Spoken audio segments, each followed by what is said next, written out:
গত 12ই ডিসেম্বর গত বছরের শরীফ ওসমান হাদির যে গুলি খাওয়ার ঘটনা এবং তারপরে 18ই ডিসেম্বর তার মৃত্যু, এর জন্য যাকে দায়ী করা হচ্ছে, ফয়সাল নামের যে যুবককে দাবি করা হচ্ছে তিনি এই ঘটনা ঘটিয়েছেন। এবং সর্বশেষ বাংলাদেশের পুলিশের পক্ষ থেকে যে দাবি করা হয়েছে গত বছরের শেষ দিকে যে এই দুজন ফয়সাল এবং তার সহযোগী আলমগীর তারা ময়মনসিংহ হালুয়াঘাট সীমান্ত দিয়ে ভারতে পালিয়ে গেছেন, ভারতে অবস্থান করছেন। সেই দাবির একদিন পরেই আমরা দেখলাম এই কথিত ফয়সাল তিনি একটি ভিডিও বার্তা দিলেন এবং সেই ভিডিও বার্তায় দাবি করলেন তিনি ভারতে না, তিনি দুবাইয়ে অবস্থান করছেন। দুবাইতে গেলেন কিভাবে? দুবাইতে গেলেন কি ভারত হয়ে, নাকি বাংলাদেশ থেকেই সরাসরি দুবাইতে গেলেন? সবার চোখ ফাঁকি দিয়ে হালুয়াঘাট সীমান্ত দিয়ে পার হবেন, এই ধরনের খবরগুলো নানাভাবে প্রচার করে তিনি বাংলাদেশ থেকে উড়াল দিয়েছেন কি দুবাইতে? কিভাবে গেলেন? ভারতীয় গণমাধ্যম চাঞ্চল্যকর এই খবরটি নিয়ে তারা কথা বলতে শুরু করেছে এবং তারা দাবি করছে ভারতে অবস্থান করছে সন্ত্রাসীরা। বাংলাদেশ পুলিশের এই দাবির একদিন পরেই ঘটনা উল্টে গেল। ঘটনা উল্টে আদতে কোথায় গেল? দুবাইতে বসে থেকে তিনি কি দাবি করলেন, কি বলছে ভারতীয় গণমাধ্যম? আদতে ঘটনার পেছনের সত্যটা আমরা জানতে পারবো কিনা কখনো? চলুন একটু বুঝে দেখি ভারতীয় গণমাধ্যম কি বলার চেষ্টা করছে, তারা কতটুকু সত্য বলছে, কতটুকু বানিয়ে মন গড়া বলছে, সেটাও বোঝার চেষ্টা করবে এই ভিডিওতে। বলছিলাম ওসমান হাদির হত্যাকাণ্ডের সঙ্গে যাকে প্রধান আসামি ভাবা হচ্ছে ফয়সাল, তিনি ভারতে না দুবাইতে এরকম একটা ভিডিও বার্তায় দাবি করেছেন।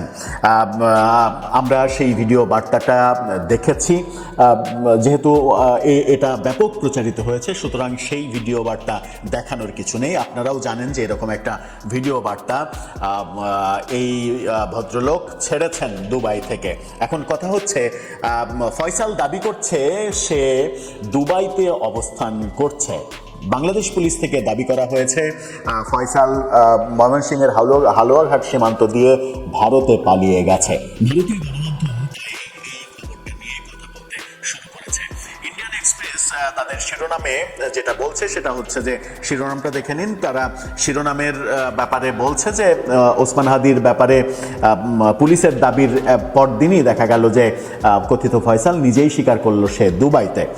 মেঘালয় পুলিশের অভিযোগের কয়েকদিন পর ওসমান হাদির কথিত খুনি দাবি করেছেন যে তিনি দুবাইতে আছেন। এক্সে শেয়ার করা একটি ভিডিও বার্তায় ফয়সাল করিম মাসুদ বলেছেন যে তাকে দেশ ছেড়ে দুবাইতে আসতে বাধ্য করা হয়েছিল এবং ওসমান হাদির হত্যাকাণ্ডে তার কোনো ভূমিকা নেই, তার কোনো ভূমিকা, এটা অস্বীকার করেছেন তিনি।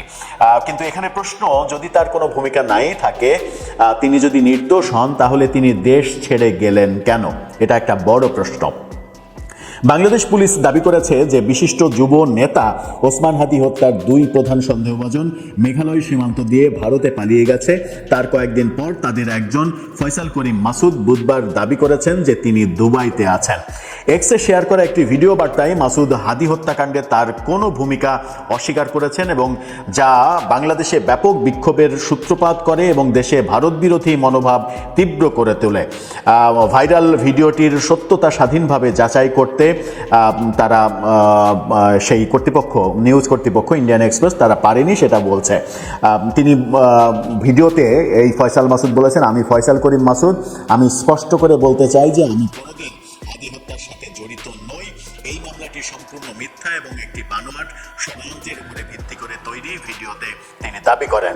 ঢাকা পুলিশের দাবির বিপরীতে তিনি ভারতে প্রবেশ করেছিলেন। মাসুদ বলেন, এই মিথ্যা অভিযোগের কারণে আমাকে দেশ ছেড়ে দুবাই আসতে বাধ্য করা হয়েছিল।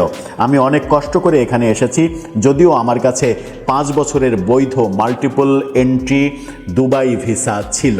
অর্থাৎ তার কাছে আগে থেকেই 5 বছরের দুবাই ভিসা ছিল। কিন্তু এখানে একটা রহস্য, তিনি ভারতে গিয়ে ভারত থেকে দুবাইতে গেলেন নাকি বাংলাদেশ থেকে দুবাইতে গেলেন কিভাবে দুবাইতে, সেটা একটা বড় প্রশ্ন। মাসুদ পুনর্ব্যক্ত করেন যে হত্যাকাণ্ডে তার কোনো সম্পৃক্ততা নেই এবং দাবি করেন যে হাদির সাথে তার সম্পর্ক ব্যবসায়িক। কি আশ্চর্য, হাদির সঙ্গে তার সম্পর্ক নাকি ব্যবসায়িক, এই দাবি তিনি করছেন। অর্থাৎ তারা ব্যবসা করতেন। কি ব্যবসা করতেন?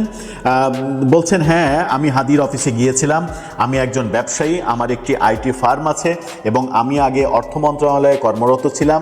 আমি চাকরির সুযোগের জন্য হাদির সাথে দেখা করতে গিয়েছিলাম। সে চাকরির ব্যবস্থা করার প্রতিশ্রুতি দিয়েছিল এবং অগ্রিম অর্থ চেয়েছিল, এমন দাবিও সে করেছে।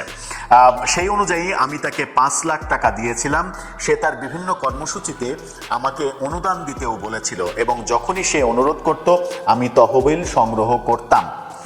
গত শুক্রবার আমি তাকে তার একটি কর্মসূচির জন্য টাকা দিয়েছিলাম, তিনি এটাও বলেছেন। অর্থাৎ যে শুক্রবারে হাদি গুলিবিদ্ধ হন সেই দিনও তাকে টাকা দিয়েছে, এই দাবি এই মাসুদ করছে। মাসুদ বাংলাদেশ জামাত ইসলামীর বিরুদ্ধে হাদিকে হত্যার অভিযোগও করেছেন, এমন দাবি ইন্ডিয়ান এক্সপ্রেস করছে। তিনি এই ঘটনাটি জামাতের কাজ, আমি বা আমার ছোট ভাই কেউই ওই মোটরসাইকেলে ছিলাম না এবং আমাদের ইচ্ছাকৃতভাবে ফাঁসানো হয়েছে। আমাদের পরিবার অন্যায়ভাবে কষ্ট পাচ্ছে। এই স্তরের হয়রানি গভীরভাবে বিরক্তিকর এবং অগ্রহণযোগ্য, এই অভিযোগ তিনি করেন। দ্য ডেইলি স্টার এবং প্রথম আলোর প্রতিবেদন অনুসারে রবিবার ঢাকা মেট্রোপলিটন পুলিশ জানিয়েছে ফয়সাল করিম মাসুদ সহ অভিযুক্ত আলমগীর শেখের সাথে স্থানীয় সহযোগীদের সহায়তায় ময়মনসিংহের হালুয়াঘাট সীমান্ত দিয়ে ভারতে প্রবেশ করেছে তারা। ভারতে প্রবেশের পর প্রথমে তাদের পূর্তি নামে এক ব্যক্তি গ্রহণ করে, পরে সামি নামে একজন ট্যাক্সি ড্রাইভার তাদের মেঘালয়ের তুরা শহরে নিয়ে যায়। ডিএমপির অতিরিক্ত কমিশনার SN নজরুল ইসলামকে উদ্ধৃত করে বাংলাদেশের সংবাদপত্র এই খবরটা দিয়েছিল। স্থানীয় সংবাদ মাধ্যম আরও জানাচ্ছে যে বাংলাদেশ পুলিশ যে তথ্য পেয়েছে যে পূর্তি এবং সামি উভয়কেই ভারতে কর্তৃপক্ষ আটক করেছে, কিন্তু এই দাবি মেঘালয় পুলিশ অস্বীকার করেছে। এটা বলছে যে এটা ভুল খবর। আমরা সংবাদ মাধ্যম এবং সোশ্যাল মিডিয়া হ্যান্ডেলে প্রচারিত খবর সম্পর্কে জানতে পেরেছি, আমরা আমাদের তরফ থেকে যাচাই করেছি, এটা সম্পূর্ণ মিথ্যা, এমনটা মেঘালয় পুলিশ বলেছে। ভারত ও আওয়ামী লীগ উভয়ই একজন রাজনৈতিক ব্যক্তিত্ব ও সোচ্চার সমালোচক ওসমান হাদিকে 12 ডিসেম্বর ঢাকায় মুখোশধারী আততায়ীর মাথায় গুলি করে হত্যা করা হয়। চিকিৎসার জন্য তাকে সিঙ্গাপুর নিলে তিনি মারা যান। ভারত এবং আওয়ামী লীগকে দায়ী করা হচ্ছে, সেই ব্যাপারটাও তারা বলছে। হাদি গত বছরের ছাত্র আন্দোলনে নেতৃত্ব দিয়েছিলেন, এই ব্যাপারগুলো তুলে আনছে। অর্থাৎ ফয়সাল করিম মাসুদ, ইন্ডিয়ান এক্সপ্রেস বলছে ফয়সাল করিম মাসুদ দাবি করছে যে এটা একটা পরিকল্পিত, এটার সঙ্গে জামাত জড়িত, তারা আমাকে পরিকল্পিতভাবে ফাঁসিয়েছে। তো এখন প্রশ্ন হচ্ছে যে যদি এটা পরিকল্পিত হয় তাহলে তিনি দেশ ছেড়ে পালালেন কেন? এটা একটা এক নাম্বার প্রশ্ন। আরেকটা প্রশ্ন হচ্ছে যে তিনি দুবাই গেলেন কিভাবে, কারা তাকে দুবাই পাঠালো, সেই তথ্যটাও তার দেওয়া উচিত। তিনি কি ইন্ডিয়া হয়ে দুবাই গেলেন নাকি বাংলাদেশ থেকেই সরাসরি দুবাইয়ে ফ্লাই করতে পেরেছেন কারো সহযোগিতায়, সেটা একটা গুরুত্বপূর্ণ প্রশ্ন। আরেকটা প্রশ্ন, তাকে যদি ষড়যন্ত্র করে ফাঁসানোই হবে তাহলে বাংলাদেশের পুলিশের পক্ষ থেকে যে বলা হচ্ছে ফয়সালের বাবা মা তারা স্বীকার করেছেন, বোন তারা স্বীকার করেছেন যে সেদিন ওই ঘটনার পরে তারাই ফয়সালকে পালিয়ে যেতে সাহায্য করেছেন এবং ফয়সাল বলে গেছেন যে তিনি চলে যাচ্ছেন, দেশের বাইরে চলে যাচ্ছেন, এটা বলে চলে গেছেন। কোন দেশে যাচ্ছেন সেটা বলেননি, কিন্তু দেশের বাইরে চলে যাচ্ছেন এটা তার অভিভাবকদের বলে গিয়েছেন।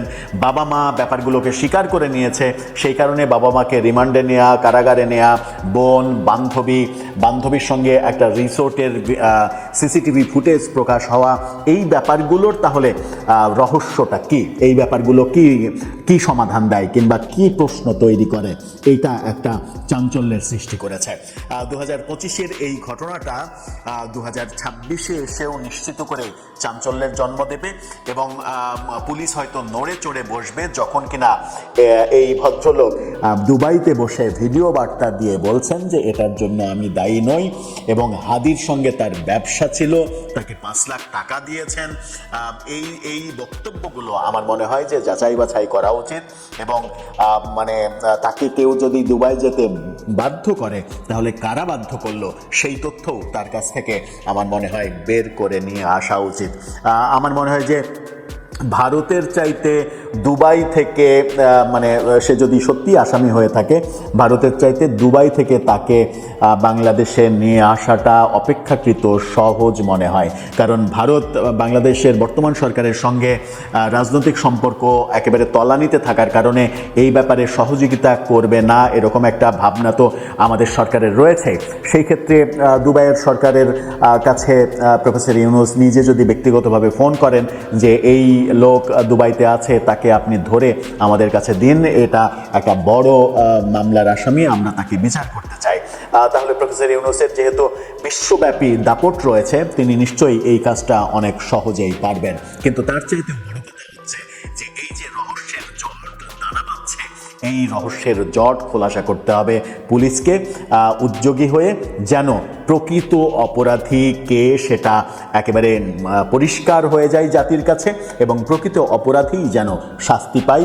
এর পেছনে কারা কলকাঠি নাড়িয়েছে সেই তথ্যগুলোও যেন জাতি জানতে পারে, যেটা ভবিষ্যতের জন্য কাজে লাগবে। কারণ এরকম ঘটনা, এরকম ইন্ধন পেছনে থেকে ভবিষ্যতে আর কেউ দেওয়ার সাহস পাবে না। তাহলে দর্শক, আপনার কি মনে হয় এই ফয়সালের ভিডিও বার্তা নতুন মানে এই মামলাটাকে কি নতুন দিকে মোড় ঘুরিয়ে দিল, নাকি দুবাইতে বসে থেকে কিংবা ভারতে বসে থেকে দুবাইয়ে থাকার নাটক করছেন তিনি?